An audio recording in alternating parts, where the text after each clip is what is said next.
you subtitle this, just make it plug your wife. I just might.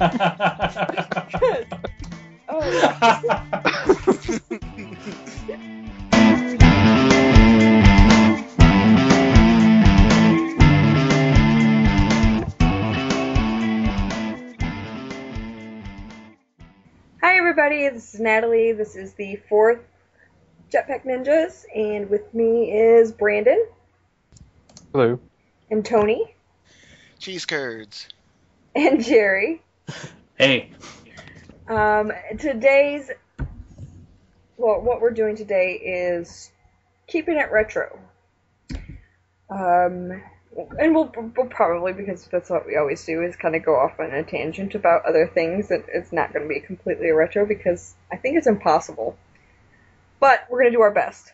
So, Brandon, we'll start with you. What have you been playing lately?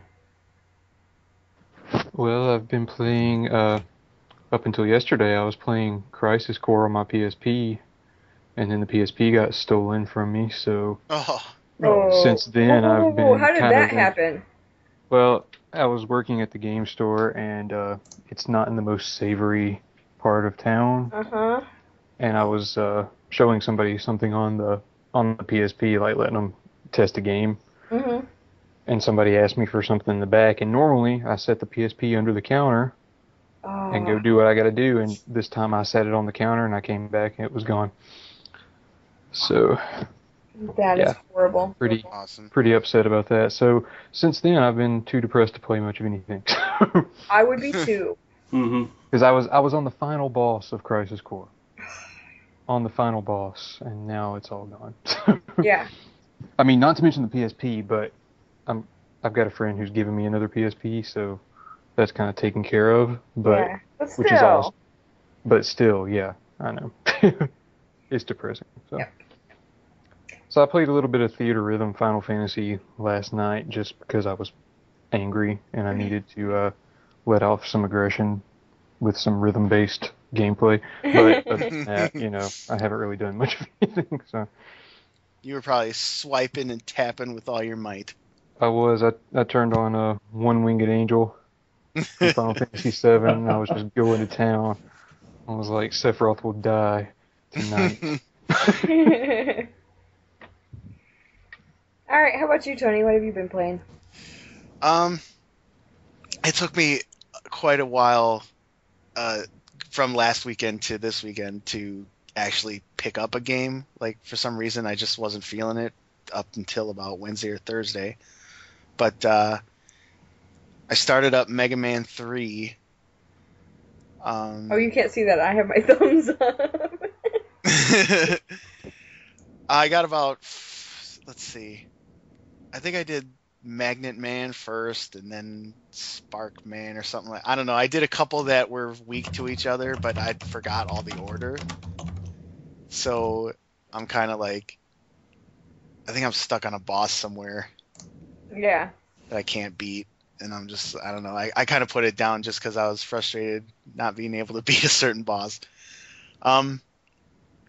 Then I made a little bit of progress in Dragon Age Origins, but not much. Maybe like a couple hours. You've been playing that for a while. Yeah, it's like I pick it up and play it for a bit, and then I put it away, and I never go back to it because I'm always in the mood for other stuff. Sounds very similar to your Chrono Trigger story. Yeah,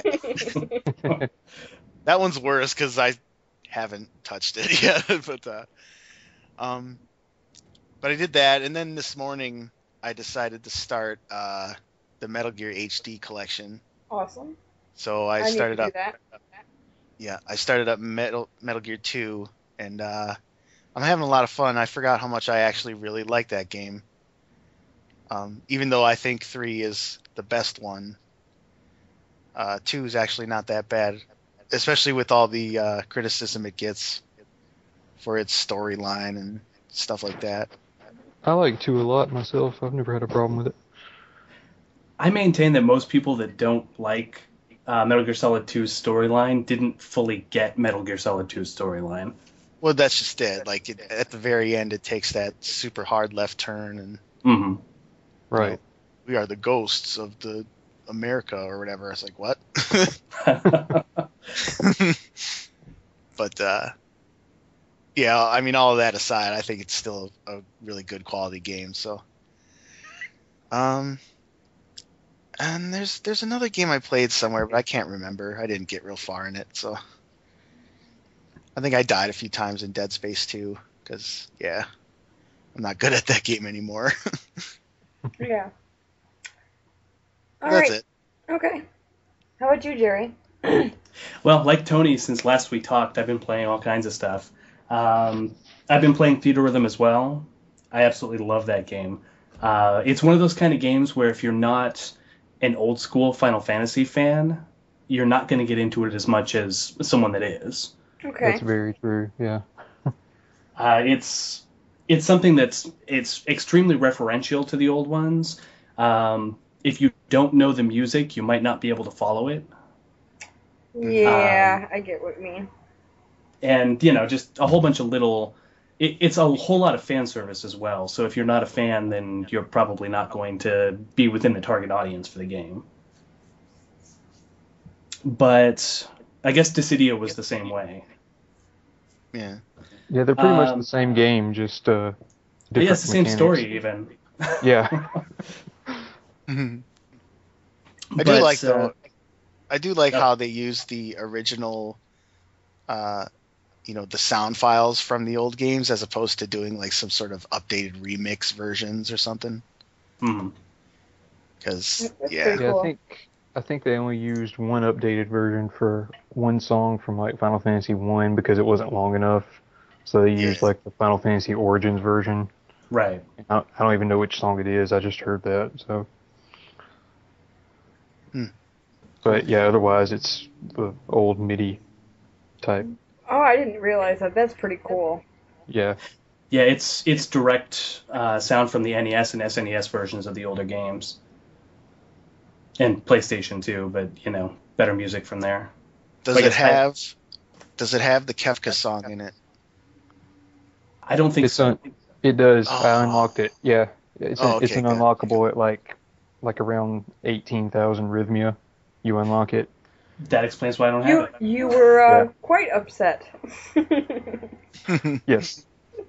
My characters are level 70 now, I think. So what else? Beyond that, I finished Assassin's Creed. Okay. I don't know. There was a point where everything just kind of clicked and I started really liking the game. Mm-hmm. And then there was a point where I got really, really sick of it. Yeah, that's kind of how that game works. But once I finished the game and started up Assassin's Creed 2, I was completely in love with it again. Yeah.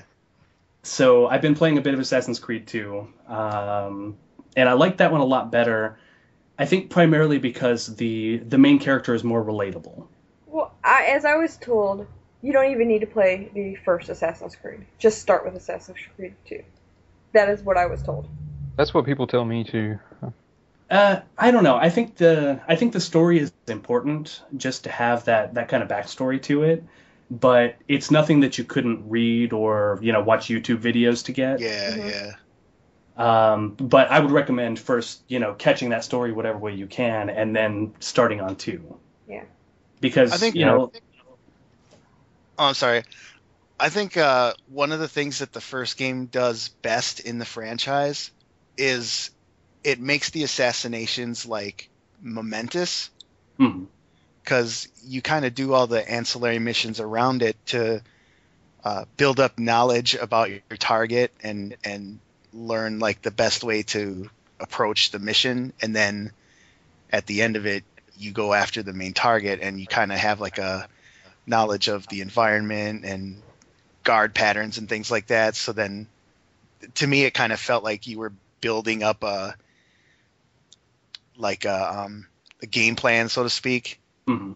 And then when you went after your target, like you knew how to do that. So I kind of felt like it made the actual assassinations have a little more weight. Whereas in the second game, it's just like, here's your mission, kill a guy. Right. Right. So I don't know. Yeah, I guess I like that's that true. the best. I think if you could take Ezio's character and replace Altair with Ezio in the first game, I think I would have enjoyed it a lot more. Hmm. Just because Altair is boring, and Desmond is extremely boring. So between the two of them, there wasn't a character that I could root for. Yeah. I kind of I don't want to spoil too much because you haven't gotten through the second one yet. But there is a point in two where I lose a connection with the story Mm. because it has a certain twist, and that's all I can say.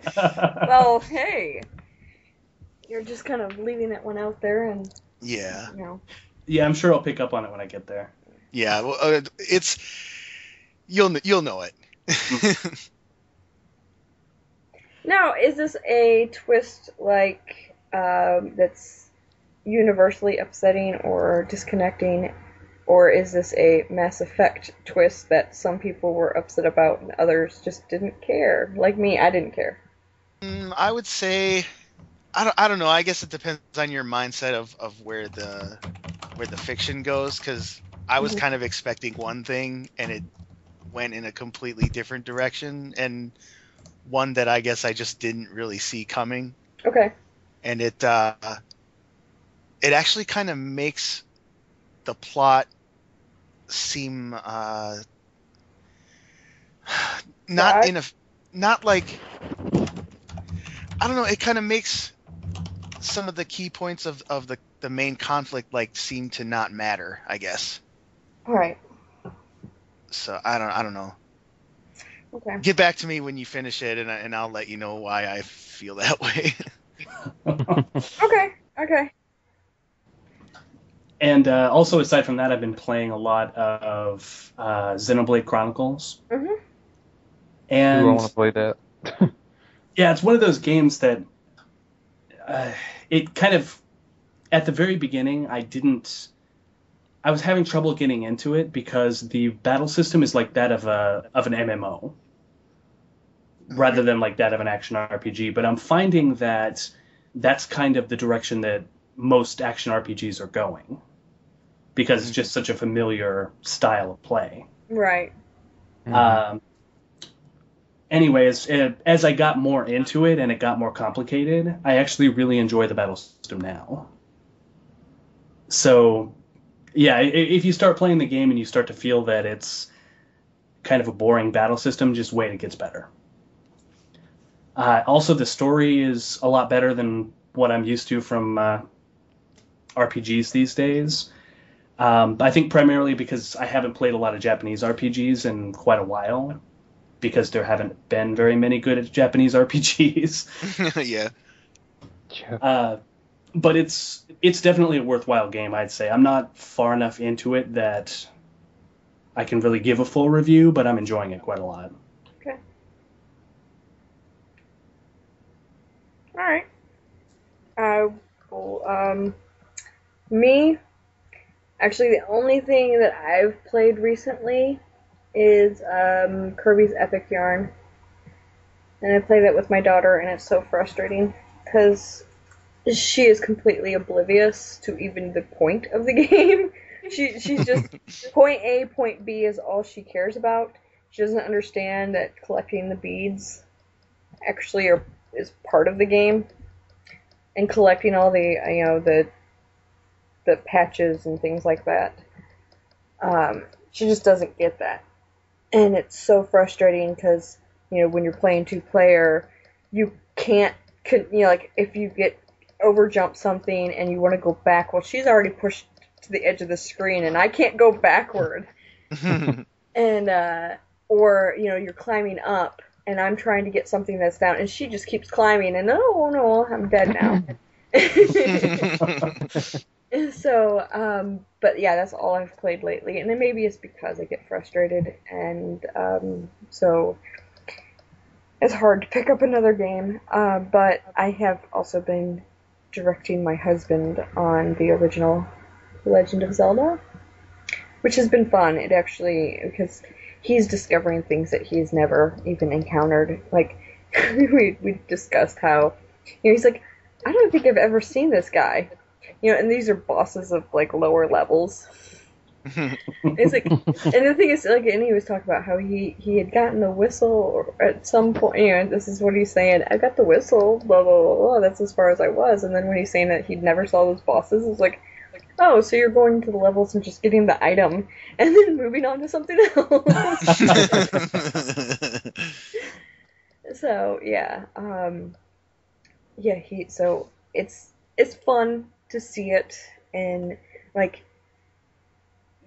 I mean, I can remember, I can't remember the first time I played, because that's so long ago, but, like, the discovery and all of that stuff, you can see it all again, but at least, that now it's somebody who can verbalize some of the cool things about it, and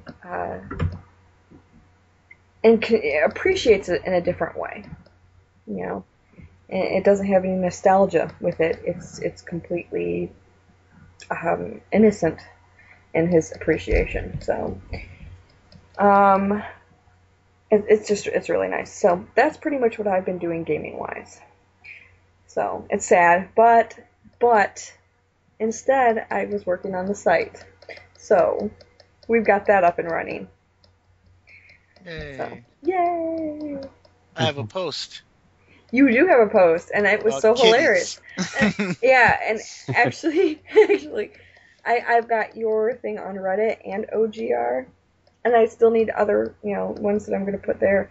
I just, I haven't decided which ones are going to go over yet, but yours is over there, because that one cracked me up. I kind of feel like I should have held on to that one for a bit. No, it was a perfect one to lead with. But as my husband said, you're kind of setting the bar high. Yeah, that's what I mean.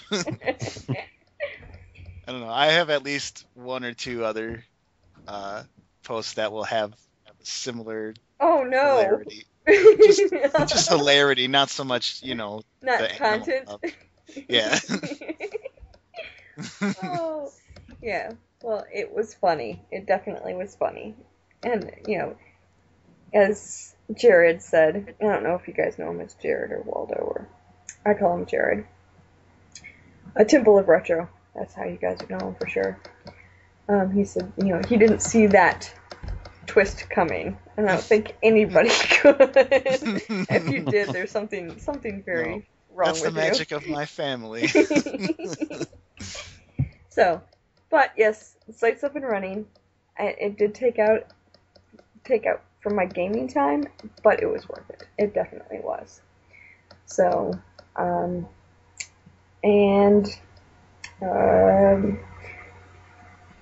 I guess that's all as far as that goes.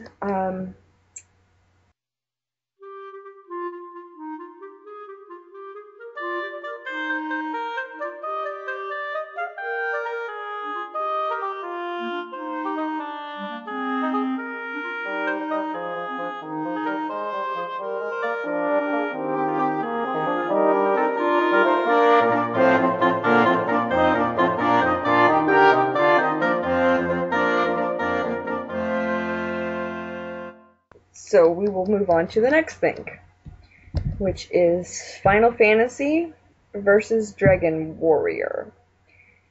And I almost forgot to put it on Twitter. I actually put it on like half an hour, or I guess it was about an hour ago. And I got a total of, oh crap, where did I put this? A total of 6 votes. It was 4 for Final Fantasy and 2 for Dragon Warrior.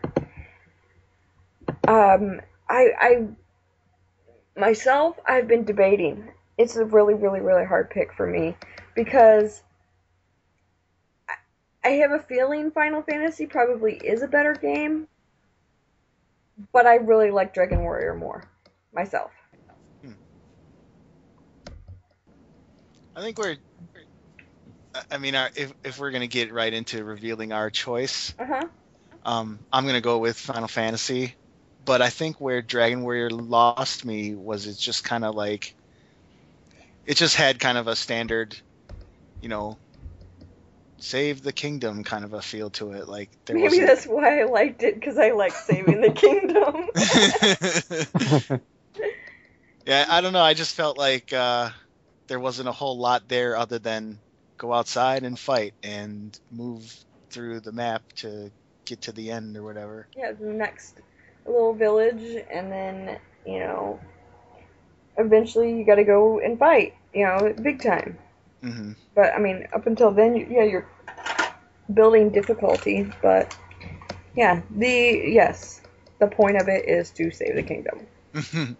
So, it's, to me, yes, maybe that might be what it is. That's why I liked it more. But I don't think anybody who's played both cannot argue that both have like excellent gameplay mechanics and Oh, yeah.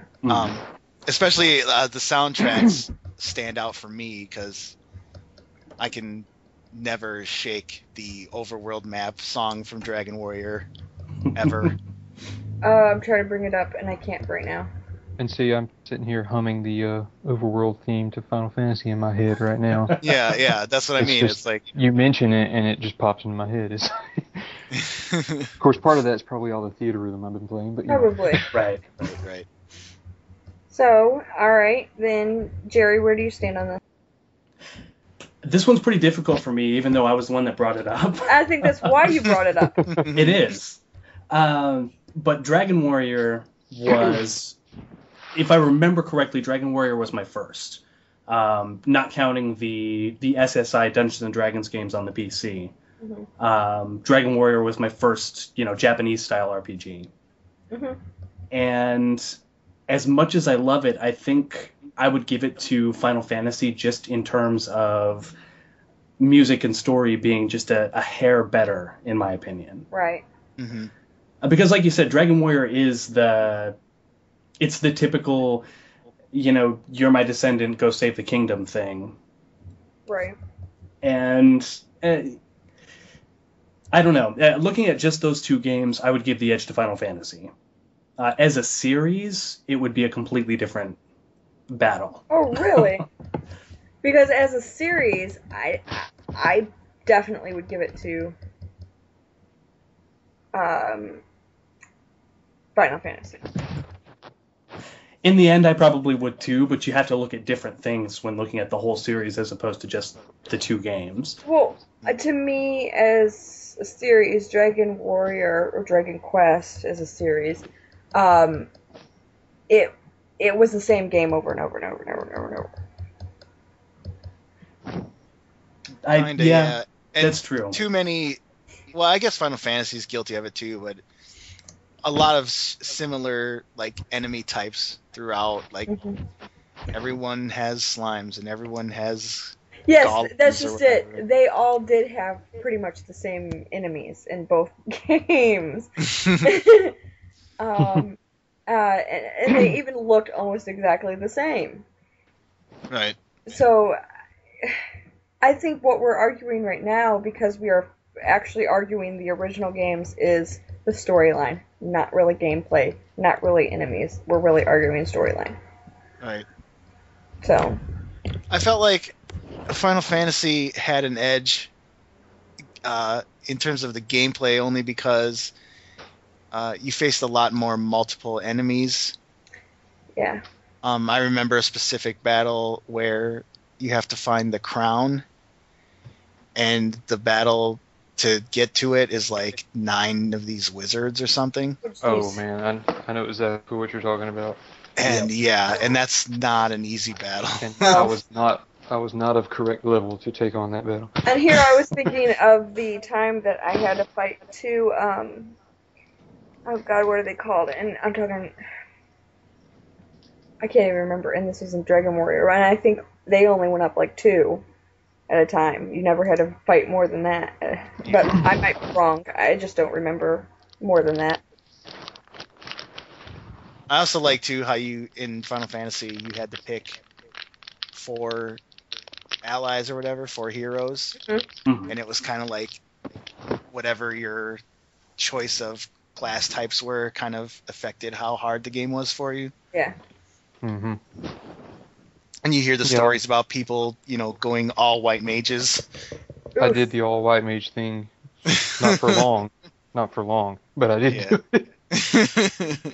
That was rough. Yeah. So, we've got two who have definitely said Final Fantasy. Brandon, you are one to call it. It's almost unfair because I played Final Fantasy since I was a kid, and I didn't even touch the first Dragon Warrior until I was probably 15 or 16. Mm-hmm. And by that point, it was so dated, it was hard to get into. Right. Mm-hmm. The only Dragon Warrior Dragon Quest game I've ever played that I liked was Dragon Quest IX on DS. So, really, it's all Final Fantasy for me. I don't even like the first Dragon Warrior, so... Okay. Yeah. So there we go. And that's, like I said, that's probably unfair because I played it when it was way past its heyday, but whereas I grew up with Final Fantasy, but that's just the way I feel about it. I don't know. The thing is, I don't know if it would have been the other way around. Like, if you had grown up with Dragon Warrior and then, like, years later played Final Fantasy, I think you probably would have appreciated Final Fantasy still. That's just my personal opinion. That's just possible. That's what I'm having a hard time with. Is I prefer Dragon Warrior, but I honestly think Final Fantasy is a better game. So I guess technically my vote is going for Final Fantasy. So it's a sweep. Yes, and I'm having a hard time with that because, yeah, I mean I know my preferences aren't always the right answer. So, and, but okay, so we have a Final Fantasy kicking Dragon Warrior's butt. So. And now together, the two companies have joined forces to make Final Fantasy 13-2 Turbo Championship Edition Alpha Zero. Yeah, I was just saying, now that Enix specifically is back in the rhythm game genre, they really need to make another Bust a Groove game. Because those games were awesome, and they just disappeared after the PlayStation. Mm-hmm. Or PlayStation 2. I think there was a PlayStation 2 one. Let me see. I don't even remember. Alright, I'm looking this up right now. Alright. Dance Summit 2001 was only released in Japan on the PlayStation 2. That was the one I was thinking of. I've never played that one because it was only in Japan. Right. And yeah, both Bust a Groove and Bust a Groove 2 were on the PlayStation. So there was nothing on the PlayStation 2 for us. So. Yeah, and Dance Summit didn't do particularly well, if I remember correctly. Well, and that's just it. Maybe they released it in the wrong market. Video game companies haven't been known for, being the smartest marketers. If they were, Earthbound would have been released here. And the thing is, that seems to be like the best argument toward worldwide release of games. So what if everybody doesn't get it? There's going to be enough people who think it's the greatest thing ever. So, even for a limited amount of time. They're still going to buy it. It's just, Yeah, sometimes the manufacturing cost doesn't make up for that gap, though. Yeah, plus the cost to localize. Mm-hmm. I think that's the bigger issues. Hiring a bunch of people to translate, and if there's voice acting behind it, you got to do that. And they should just make them all robot voices, and so they can just beep beep beep beep. No, you just type it in and it translates, and then puts you in a digitized voice. It'd be like those. Like Eve, the computer. Yeah. Whatever she's called. You know what I'm talking about. Hmm. Mm-hmm. The program that does that. I will say Dragon Quest has an advantage over Final Fantasy in the gambling sense, because in Dragon Quest VIII, that roulette table is kick-ass. Oh, I haven't played 8, so. It's a long game, though. That's the thing. A lot of grinding. But It isn't was that fun. part of gaming anyway? Yeah, pretty much. We don't have to like it though. Yeah, that also is true. No, but it also makes you appreciate the really good parts a little more.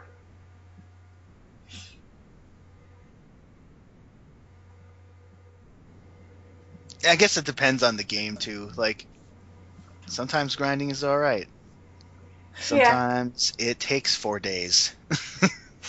Right. And honestly, I haven't been having any problem with with grinding in Xenoblade Chronicles because I don't know. It's kind of helpful sometimes when they have specific goals that relate to the grinding.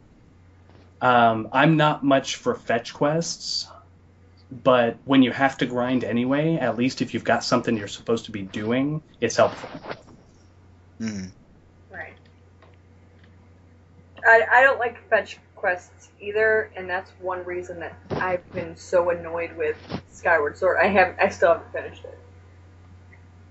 So, because that seems like what 90% of the game was.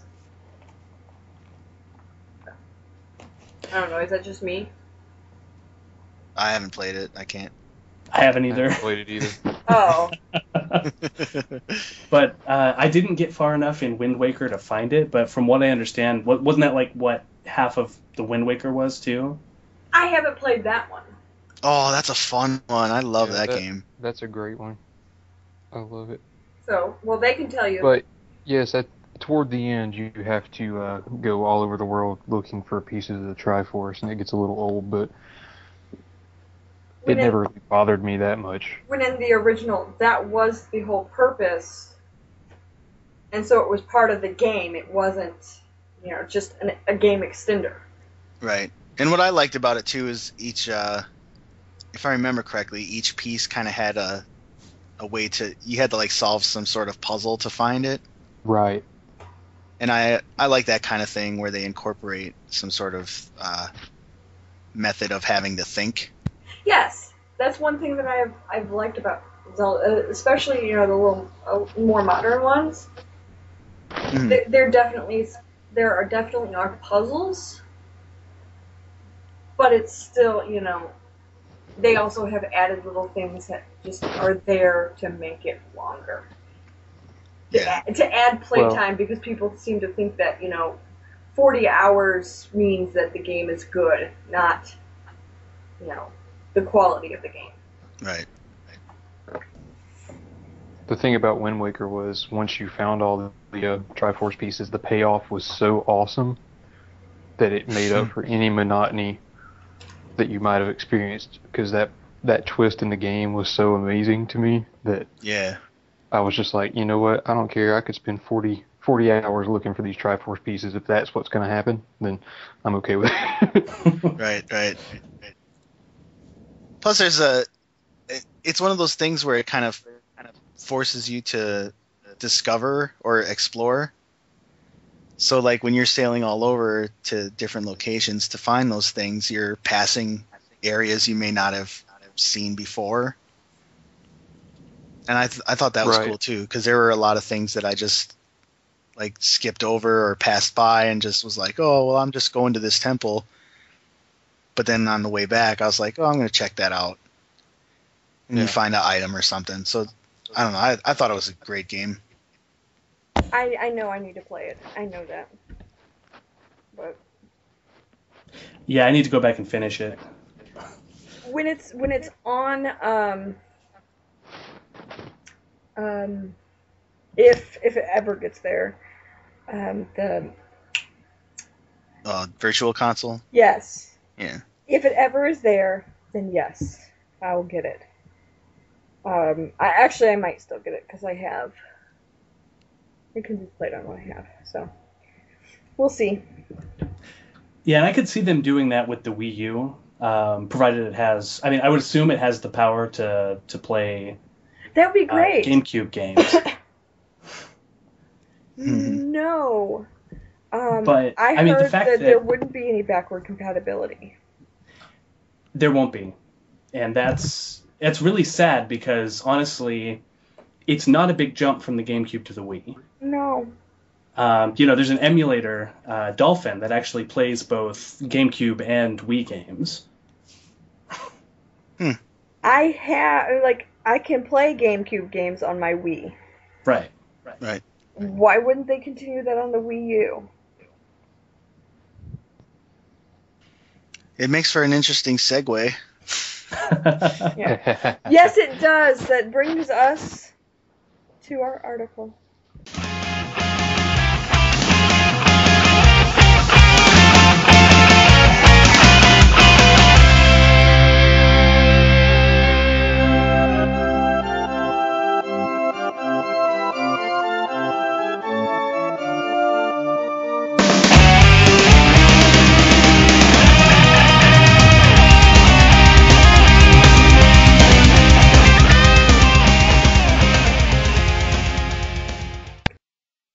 And I will read this, and I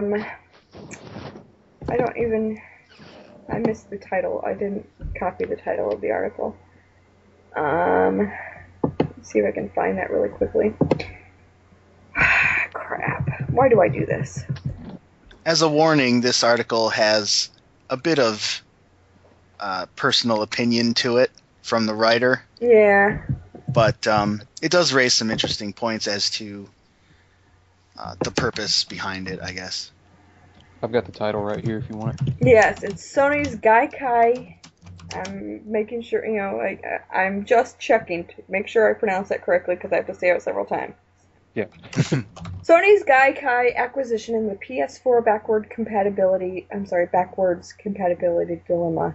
I'm one of those who doesn't say towards, I say toward. I don't say backwards, I say backward. So it's actually a preferential thing. So I might say that, and it actually has an S on the end. But alright, we're going to get right into this, and I'm going to stop rambling on my grammatical prefaces. Alright. Sony recently announced that they have acquired Gaikai, a cloud gaming service. Of course, there were rumors of this well before E3, and while both companies had decided that anything of this sort was brewing, things obviously didn't turn out that way. So now that the deal is complete, and after having spent $380 million, one thing is for certain. This has been a good deal for Sony, or more specifically their PlayStation division, SCE. The main question this raises is, will the PlayStation 4 have hardware and or software backward compatibility? Or is the Sony going to omit that altogether in favor of streaming via their newfound asset? I'm leaning toward the latter, especially considering there is very less likelihood of PS3's successor having a cell processor under its hood. On one hand, the entire catalog of PlayStation goodness accumulated over a decade will be available readily, but on the other hand, are people even ready for this? Considering the underdeveloped online infrastructure and bandwidth caps can end many dreams, and this also applies to the advanced countries out there. Give it a go over here. I will link that over here. You will be linked in the. So I did too, and the results weren't pretty. Of course, there's a lot of time for this tech to mature, and who knows, in 2 years we may very well have the ability to handle these games at a decent visual fidelity. We have every right to be pessimistic now, as streaming is something that is very dependent on your internet connection. And if there's no alternative available for it in the future, unlikely, expect some massive consumer discontent.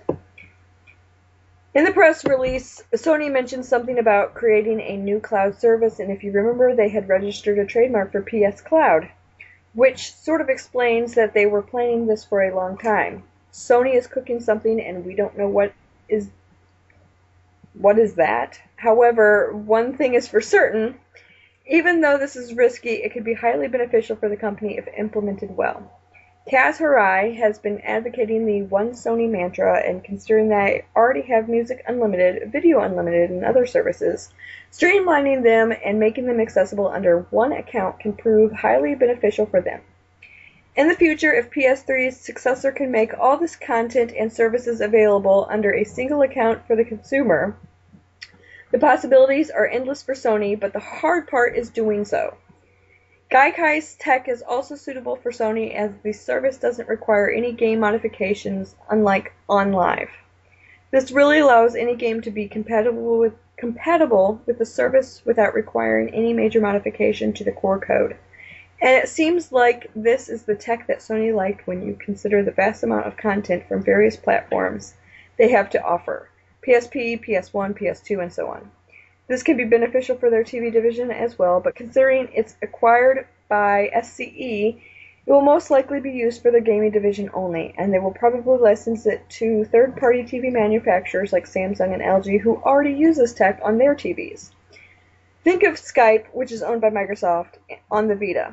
Sony has most likely solved the backward compatibility dilemma with this one move, but it remains to be seen whether people respond positively to this extremely forward-thinking decision by them. Ultimately, all depends on Sony's execution of the said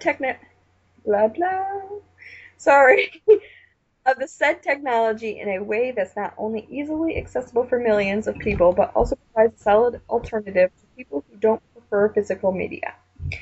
Now, our thoughts. If you could follow all that. Well, I don't know. I have a different set of theories on what this is going to be used for. Please share. Generally speaking, I think at this point, Sony is no longer interested in backwards compatibility. I agree. If you look at well. the PS3 as a prime example of this, it launched with backwards compatibility with actual PS2 hardware in the box. And then they removed the PS2 hardware and emulated, and then they removed it altogether. That's Right. lovely. And they will never bring it back because now they're actually selling PS2 games in their marketplace. Mm-hmm. So, if you look at this, if it's actually going to be used for PS3 games, they won't be able to transfer your disc-based games so that you can play them from the cloud services. Right. The cloud services will be entirely digital, which means, I own a copy of Infamous digitally on my PS3. Mm-hmm. I will probably be able to play that digital copy of Infamous, but my disc games I won't be able to touch. Right. If that is, in fact, what they're doing with backwards compatibility. My theory on what they're actually doing is that they'll have games available from the PlayStation Store for the PS4. You download this game, or actually you don't download this game because it's a cloud game. Mm-hmm. You start it up and you're playing the game in the cloud. So what you do is pretty much you're paying for a license to use the game. Right, in the same way that you're paying for a license for an OnLive game. Right. Having used that service, I don't care about it, or I don't care for it, but that's a completely different discussion. Okay, actually, I have to ask because this is like the perfect point. If you discontinue your Xbox, or not Xbox, I'm sorry, what is it called again? OnLive. Yes, if you discontinue that service, like don't those games that you have, they're no longer yours and you can't get them back? If you Yes and no. I mean, you don't pay a monthly fee for it. Hmm. So the account, as long as the service exists, the account still exists. Okay. So I haven't actually used my OnLive account in probably over 2 years. Okay. But I could still log into it and play those games. All right. If I went in and actually canceled that membership, I don't know that I'd be able to get those games back. And if they went under, then any money that was put into it is gone. All right. So, it is what it is, and if it dies, then it's gone. Yeah. But it's the same. My- that's the problem with cloud gaming. Right. Well, my issue with it also is, especially for more modern type games, I don't feel like streaming is the solution because a lot of publishers are relying on multiplayer components to sell their games.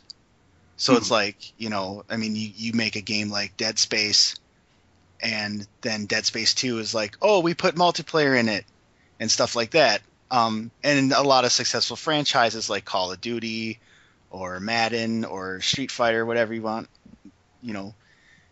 they have some sort of online multiplayer, setup. So to try to process the capability to run that while streaming the game from a cloud, like, I don't see how they could even pull that off. Like, that seemed like it'd be too taxing.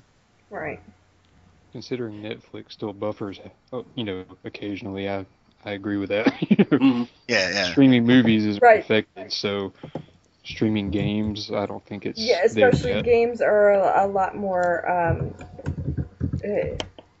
dynamic. Right. And if you look at Right. the kind of games that OnLive was offering, it's a lot of like, here's Batman, or here's Assassin's Creed, where they don't really have a strong multiplayer system involved, and a lot of it's just like a single player campaign or something like that. Well, my theory overall on what they're actually trying to do with this is that, like I said, you're playing your streamed cloud game on your PS4, and then, you've got to go to work, so you save it.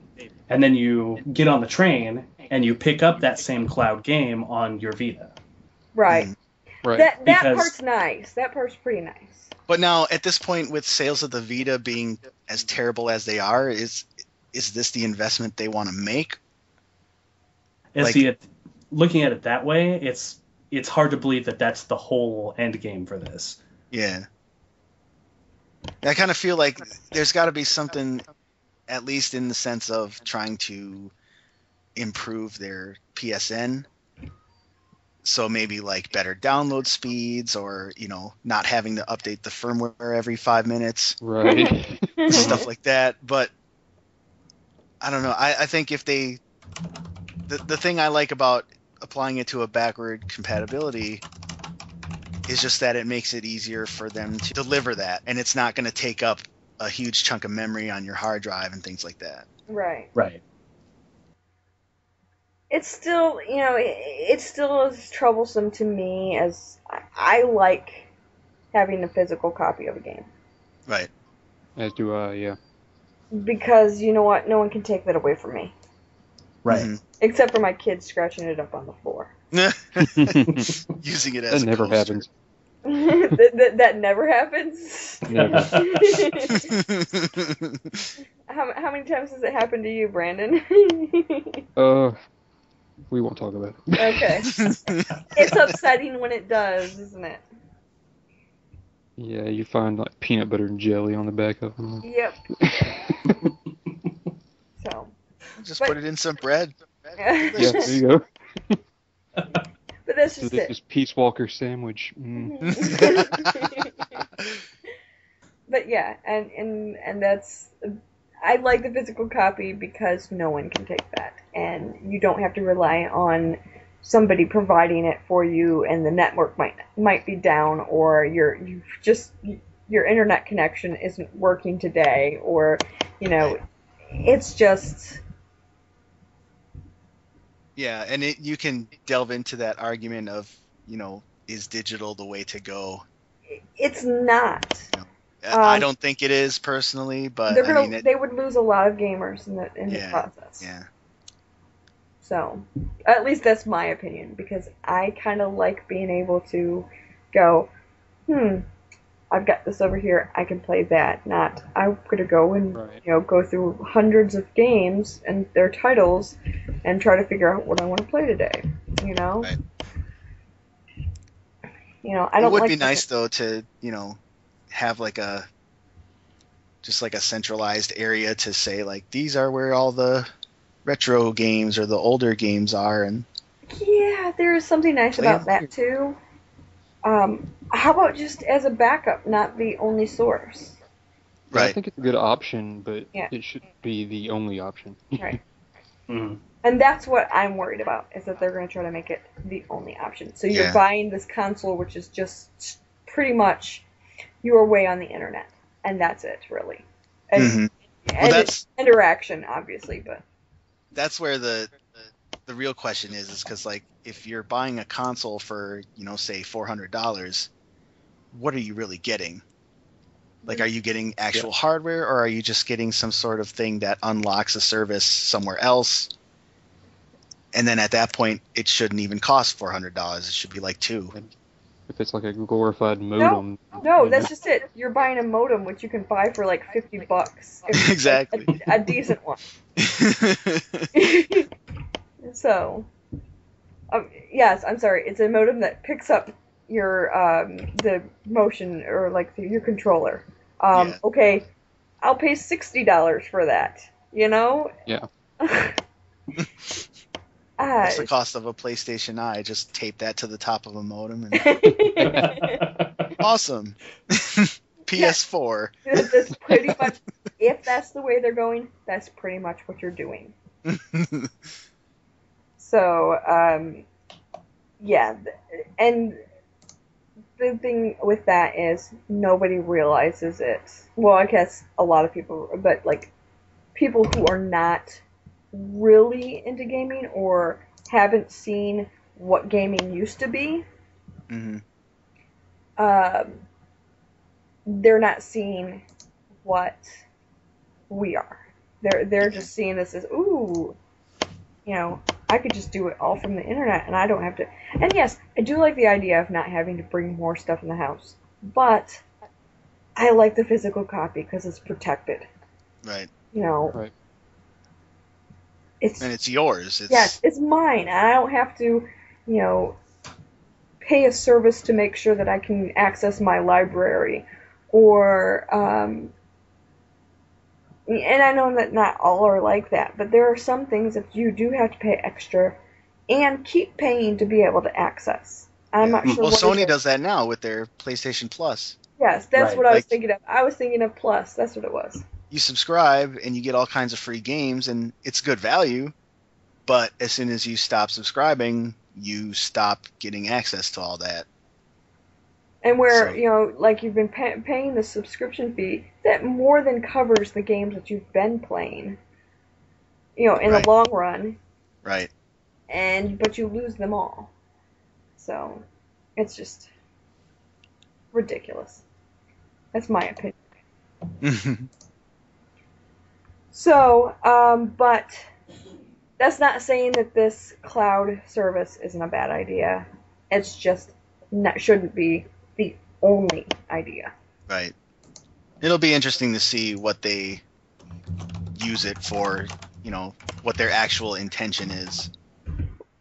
But, and I might be a little biased on this because I am completely anti-cloud anyway. Yeah. Cloud is a bad idea, and businesses are going that way. And I'm like, your information is so unsafe right now. Yeah.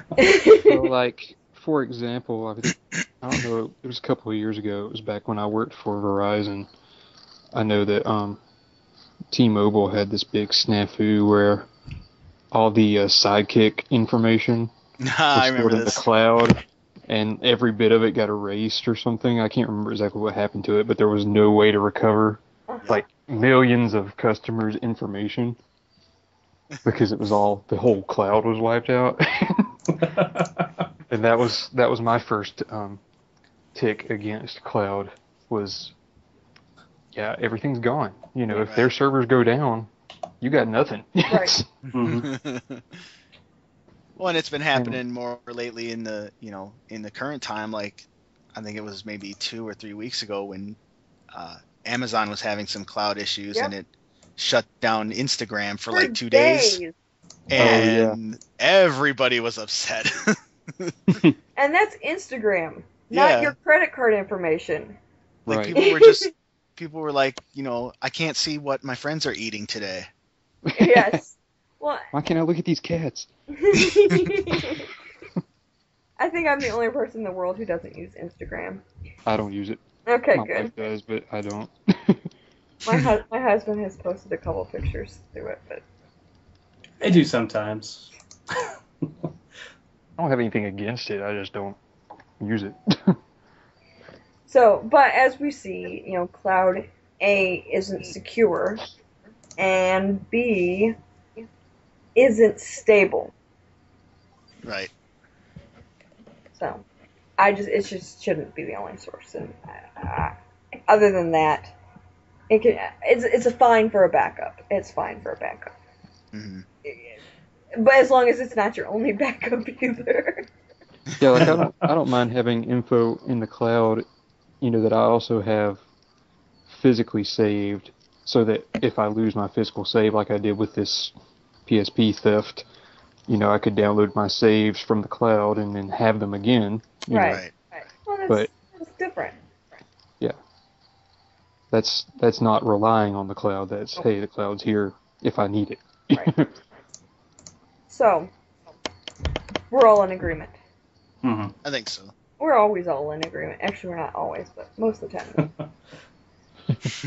So, alright, I guess it's game time.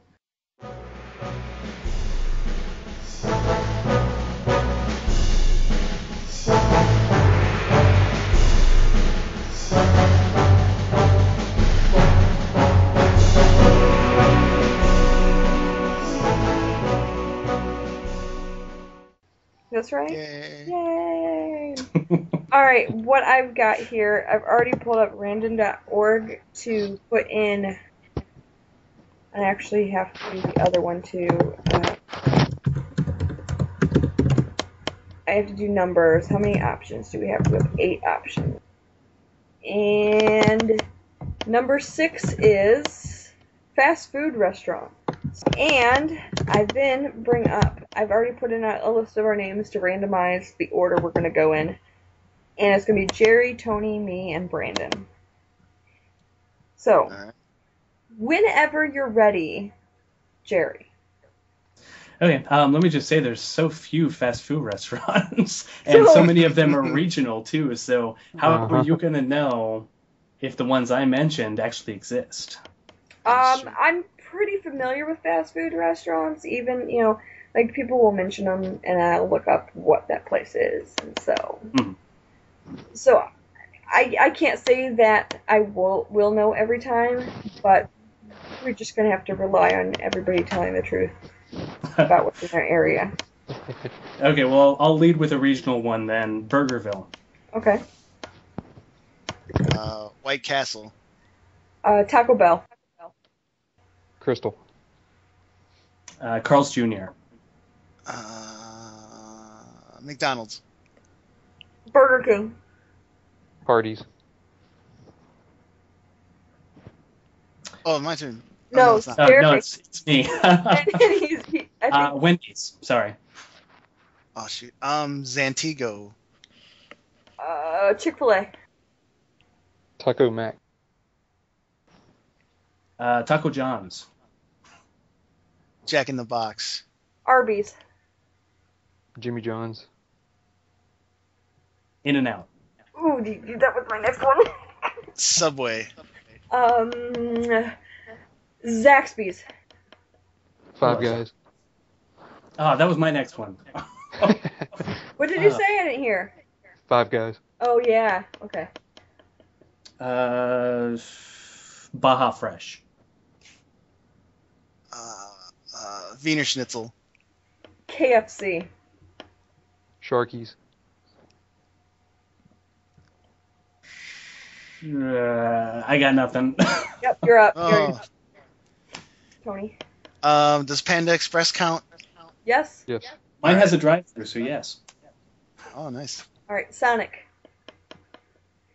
Taco Quick. A&W. Popeyes. Bojangles.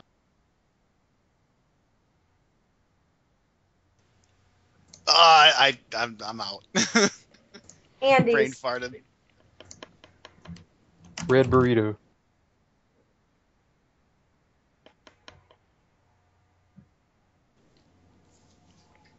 Crap. I'm done. Oh. And Brandon wins. Oh, I don't have to be Orica this time? So, actually... I kind of wanted to lose this one, actually. But I will gladly sit this one out. Where is phone at? I need the script. Alright, yes, we've got the script here. I get to be the zombie, because that's the least embarrassing line. Yeah, I know. I get to be. Well, I either one have to have I don't remember the voices either, so it I'm does kind of. not matter. They're really high-pitched girl voices. Like, Well, excessive Harl has an anime. attitude. All right, let me see here. Where's that script? There it is. That's what I'm looking for. I don't even remember what this is from, but Just Gaia. how do Just you Gaia, however you want to Just pronounce Gaia? it. I don't know. Okay. Just Gaia, yeah. Okay. Alright. Does everybody have their script in front of them? I think I have to be Laharl. Yes, it's the least number of lines, but barely. Okay, so that makes me Aramis then? Yes, and the creator of this thing. Right. Okay, so how high should I be doing this then? Not too high. Like, think kind of like a whiny 11-year-old boy. yes, that would be good. Yeah, there you go. Okay. With an attitude. Yes. Yeah. Alright, we ready? Kind of like this. Yes. There you go. Every anime character ever. Yes, exactly. I'll Every just play it badly dubbed anime character. like an overactive 11-year-old Right. anime boy then. Very delayed. Yes. Alright, here we go.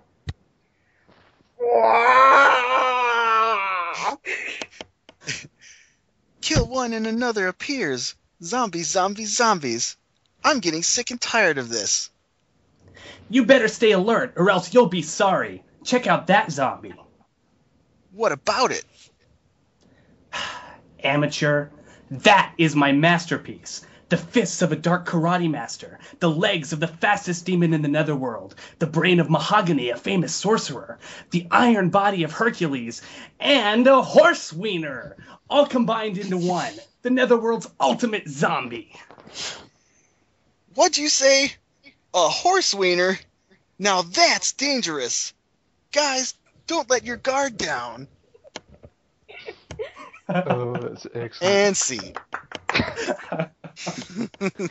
I'm proud of you guys.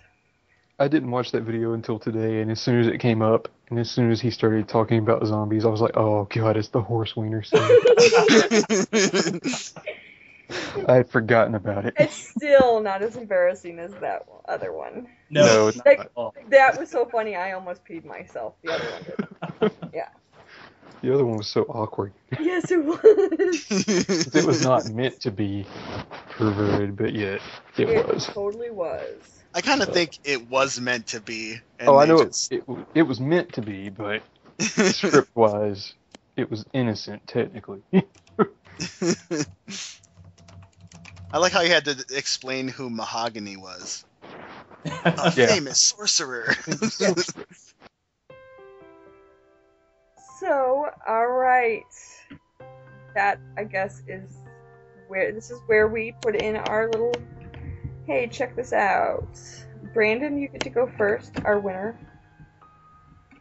I don't really have anything, unless you want to donate to my new Kickstarter, buy Brandon a PS2 or PSP, and you know, Yeah. not really, but Yeah, well, this is Now, it. for $1,000, will you retweet one of my tweets?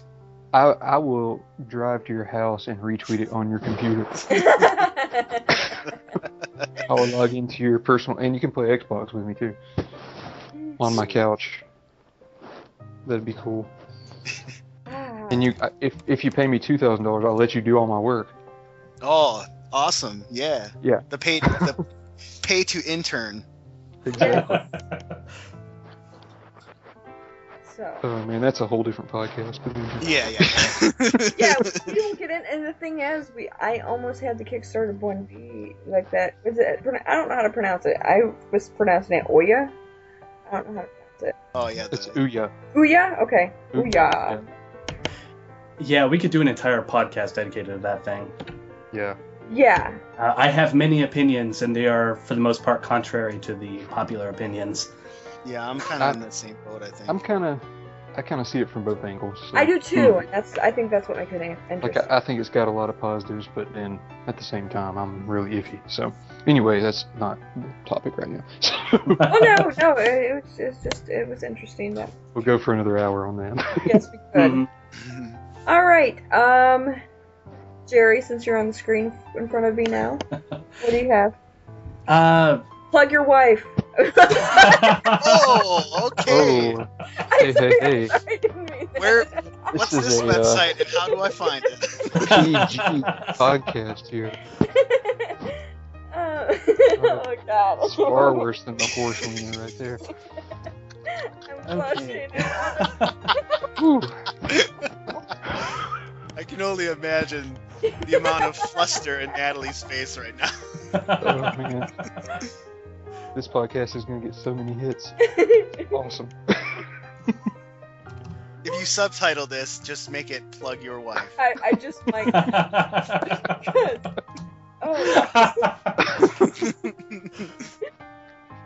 Oh. What a wonderful moment in history. Okay. Actual tears. All right, Jerry. Okay. Promote your wife's project. There we go. Well, my wife is running a Final Fantasy IX fan dub she's been producing under the name Dreamflow Productions. Has a really fantastic cast. It's probably, if they actually did a newer version of Final Fantasy IX with voices, I would want this cast to do it. It's really good. Cool. But she is at, let me see here. It is at youtube.com/user/Dreamflow Productions. And it will be posted below this video, so you guys will be able to check it out. And she has a domain, but I'm not sure where it is. I'm sorry, what was that? Since she has a domain, but I'm not entirely sure where it is off the top of my head, so I can't plug that. Yeah, and if it's there with her YouTube page or YouTube whatever channel. I am so flustered now after saying that. If it's there, then I'll also link over to that. So we'll see. She has more subscribers than Family Complex, so she doesn't need it as much as I do. Still, you said last time that you needed to do this, and I was just trying to remind you. All right, anything else? Well, Family Complex, obviously. So, all right, Tony. My other podcast, Blank Showcast, usually every Tuesday or Wednesday, depending on how fast I get to the edits. But it's weekly. The website is blankshowcast.podbean.com, but we're on iTunes, so you can just look for it there under Blank Showcast. I'm also going to be starting with another group. This one's going to be called Minimum Requirements. We haven't recorded. What's that? Is it about PC gaming? Well, the other three are pretty big PC gamers. I am not, obviously. Okay. But I don't know. It seemed to fit. Yeah. For a title, but we're not going to try to be too repetitive in terms of like compared to other shows like news reporting and stuff like that. I mean, we're kind of trying to work out the kinks of how to make it different. But first episode is going to record this. Well, for us, it would be early Tuesday because they're Australian. Oh wow! And I have to be up at 7 in the morning. Oh my goodness! Oh, maybe fun. earlier. I'm not sure. But yeah, but that will probably be up, I would say, by next weekend. That would be like 11 p.m. their time. I think no, not 11, 9 p.m. their time. Yeah. Yeah. Okay. So yeah. Well, depending on where they are in Australia, obviously. Right, and we don't have a website set up yet, and we don't have a Twitter for it yet. So Further details to come. And I can always link to you on. Just get back to me on that. Yep.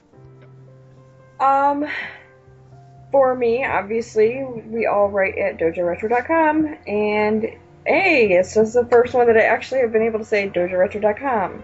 Yay. And nothing else. What's up? And that's our thing, and everything can be found there pretty much now. The really cool thing is I've set up forums, and nobody's joined them yet, but you really need to, because it'd be really cool. Because one thing that I do have in there that I'm hoping that people will use a little bit, because I know that we all have games that we don't really want anymore. Like, we might have bought something that we didn't really like when we finally started playing, but then we want something else, is the trade and sell section. But again, in there I say use caution, because I really mean that. But But dojoretro.com, you can find a bunch of stuff there. And that's about it for me, because I pretty much do that. So. Yes. Alright. We're naming our mascot as well. Oh, yes. That closes this coming Friday at midnight. Right. Name the mascot. And what I'm getting is Terraria. Is that what it is? I'm horrible at pronunciations, and I want to make sure that I'm pronouncing things correctly. Terraria. I'll give you a code for it if your name is chosen. Because what happens is you submit your name choice by Friday at midnight. Then I will put it all together, and Saturday morning I will post all the names and let everybody vote. And then the following Friday at midnight, that will close. And so Saturday, not this coming Saturday, but the Saturday after, the name will be chosen. So it's giving a little time to have him nameless, but and actually, let me promote that, because he is so awesome. Matt writes stuff. It's Matt Bird, and his Twitter handle is Matt Writes Stuff. He writes Dragomir's Diary, which is like my favorite thing in the whole wide world.